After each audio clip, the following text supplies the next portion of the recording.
What's good, everybody? Welcome to the Pull Up and Chat. My name is BJ Mathews, aka B. Just before we get started, follow us on the YouTube page, the Pull Up Basketball Podcast, Spotify at the Pull Up Basketball Podcast, as well as Iheartradio, the Pull Up Basketball Podcast. You know what I'm saying? Like, share, subscribe to all our YouTube videos, hit the notification bell on top of the screen. Get all updated content, you know what I'm saying? Let's get it popping.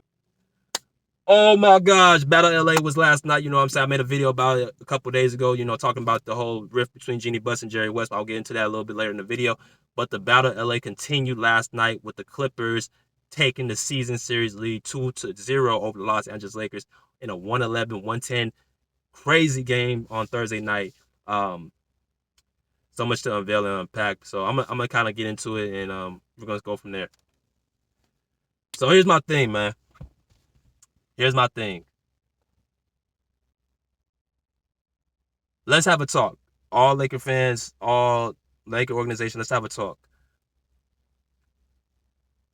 What happened last night was really, I think, the worst loss for Laker fans all season, because not just the L that took place, not just because it was against the Clippers, but the way they lost that game last night. All I can think about was what happened between Jerry West and Jeanie Buss, because that to me was a loss of karma in somewhat way. And I want people to really stick with me on this, because when I've been made the video about Jerry Buss and Jeanie Buss, I said Jeanie Buss was wrong at how she went about taking away Jerry West's lifetime tickets for the Lakers that her father, the late great Dr. Buss, promised him. She took those tickets away and revoked them from Jerry West, and I felt like that was the wrong thing for her to do. I felt like it was petty. I felt like it was disrespectful. Everything that man has done for the Lakers organization, I felt like that would come back to bite him. And I think last night was that night, because just the way that night ended, with how Reggie Jackson hit that last shot off the backboard in a teardrop, and then Anthony Davis's shot on the other end with 4 seconds left, rims it out when the ball was literally in and it rimmed out.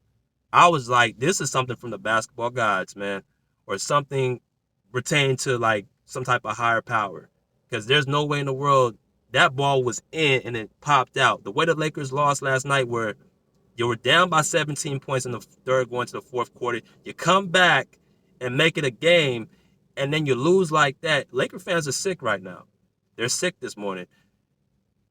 They would have rather probably lost by 20 points right now. They probably would have lost by 20 points. That's what I feel like the Laker fans wish they would have done.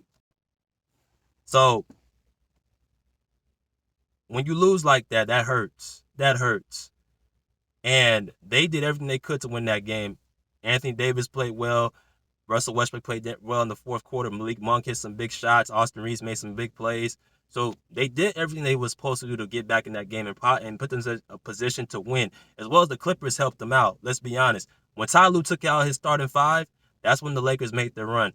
The refs gave them 31 free throws over the Clippers 8.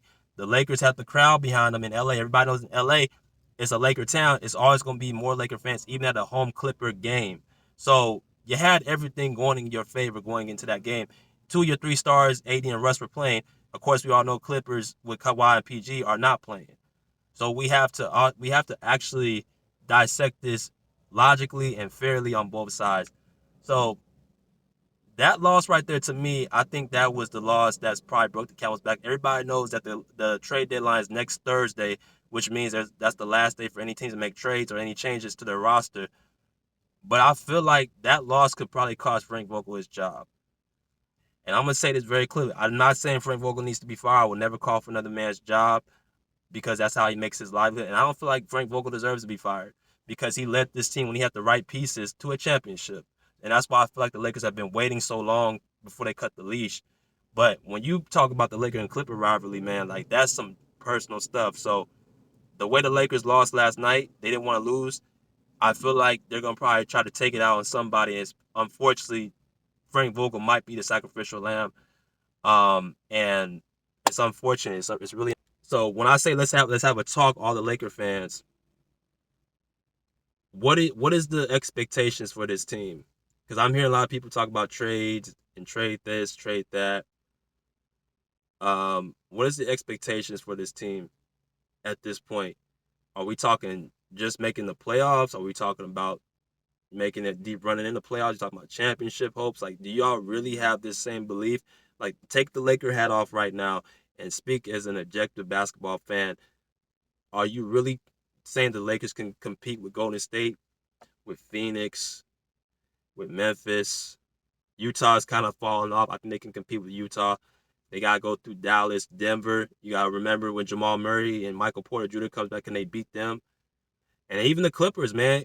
The Clippers, when they get Kawhi and Paul George, man, I said in my last video, I feel like they can beat anybody out west. I'm not kidding about that. The fact that this team, and this is another thing Ty Lue needs to be more considered coach of the year.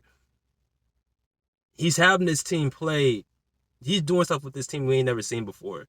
To have your two best players out and still have them in the playoff hunt is remarkable. They ain't supposed to be in this position. They're supposed to be on the bottom tier with, the Houstons, the San Antonios, the New Orleans, those teams down there in the West. That's where the Clippers should be right now. But yet it's still they're in the playoff race right now with in the top 8. So that's remarkable. But back to my Laker question. What is the expectations for this team? Carmelo went down with the hamstring injury. When I knew that was a problem last night, I feel like once Carmelo went down, and he can be out for a month now. LeBron James, what is he looking at it like, man, like, is it even worth it coming back just by how they're playing? So they got 30 games. I think 20 of their next, I think got 29 games, I believe, 18 of their next 29 games against teams over 500. So they're going to have a tough stretch in this last month of the last few months of the season. So I don't know. You don't have a first round draft pick to 2023, so you can't really tank, because if you tank, you ain't gonna get nothing really out of it. So the last hope is this trade deadline, which is next week. And I feel like I don't know what real moves they can really make to make this team better. I mean, with Russ and John Wall, do you really think John Wall's going to move the needle that much? I think John Wall, what he would do that Russ wouldn't, would be able to control the tempo. But even now, Russell Westbrook hasn't really been turning the ball over like he was at the beginning. He's been getting more of a feel. As a matter of fact, he's been aggressive. He's missed some layups, I'm here and there last night, but he was, taking care of the ball for the most part. So you're bringing John Wall, who's injury prone, who has not really had, like, real playing time, the last 3 seasons. So it's like, do you really want to put that on your roster? I feel like the Lakers need to go off after a point guard like a Goran Dragic. They need to have experienced, solid, crafty point guard like Goran Dragic. I feel like John Wall's the answer, but the problem is that the contracts don't match. The only contract that matches with John Wall is Russell Westbrook, is John Wall. So it's a tough spot the Lakers are in right now. I'm hearing all this chatter out here. I live in California, so people were talking about, why can't we beat the Clippers? And I've been saying this, bro. I said to myself, the Clippers have been better than the Lakers the last 10 years. They've been better. Like, we got to be honest about it. Like, the Lakers it's always going to be a Laker town, but the last 10 years, they have a 30-7 head-to-head record against this team.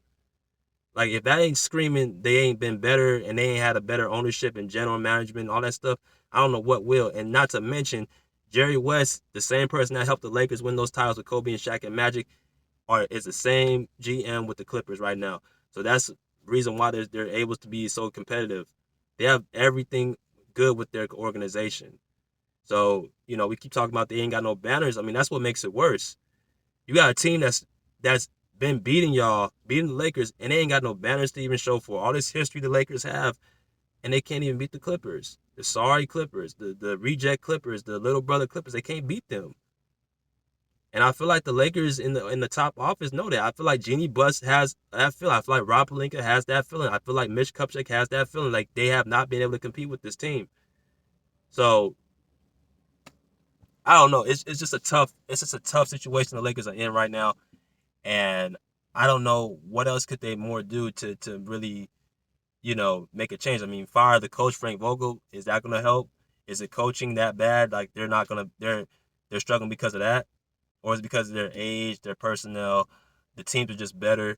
But we're gonna see, bro, next week. I'm looking forward to that. So with that being said, check out all our social media page, Pull Up Basketball Podcast, Spotify, the Pull Up Basketball Podcast, Iheartradio, Pull Up Basketball Podcast, Instagram, Facebook, all that good stuff, Pull up a seat, pull up a chair, pull up. Peace. Out of here like swimwear.